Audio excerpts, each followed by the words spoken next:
Chapter 1. An essay concerning the true original, extent and end of civil government.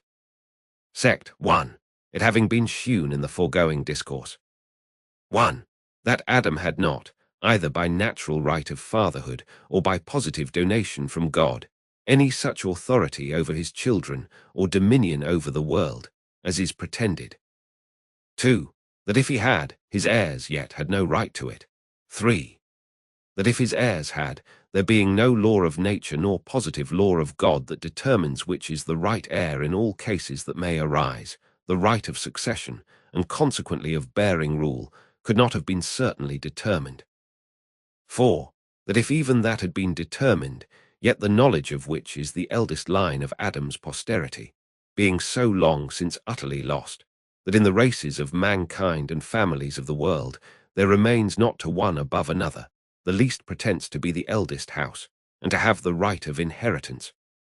All these premises having, as I think, been clearly made out, it is impossible that the rulers now on earth should make any benefit, or derive any the least shadow of authority from that, which is held to be the fountain of all power, Adam's private dominion and paternal jurisdiction.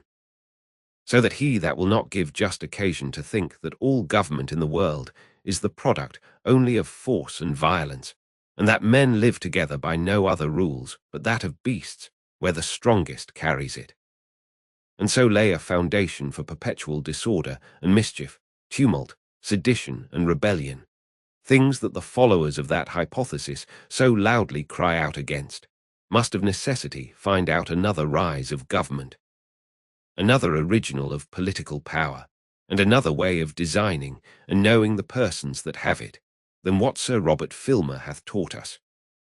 Sect 2. To this purpose, I think it may not be amiss to set down what I take to be political power, that the power of a magistrate over a subject may be distinguished from that of a father over his children, a master over his servant, a husband over his wife, and a lord over his slave.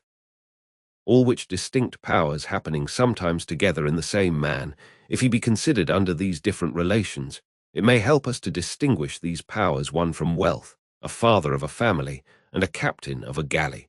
Sect 3. Political power, then, I take to be a right of making laws with penalties of death, and consequently all less penalties, for the regulating and preserving of property, and of employing the force of the community in the execution of such laws, and in the defence of the commonwealth from foreign injury. And all this only for the public good.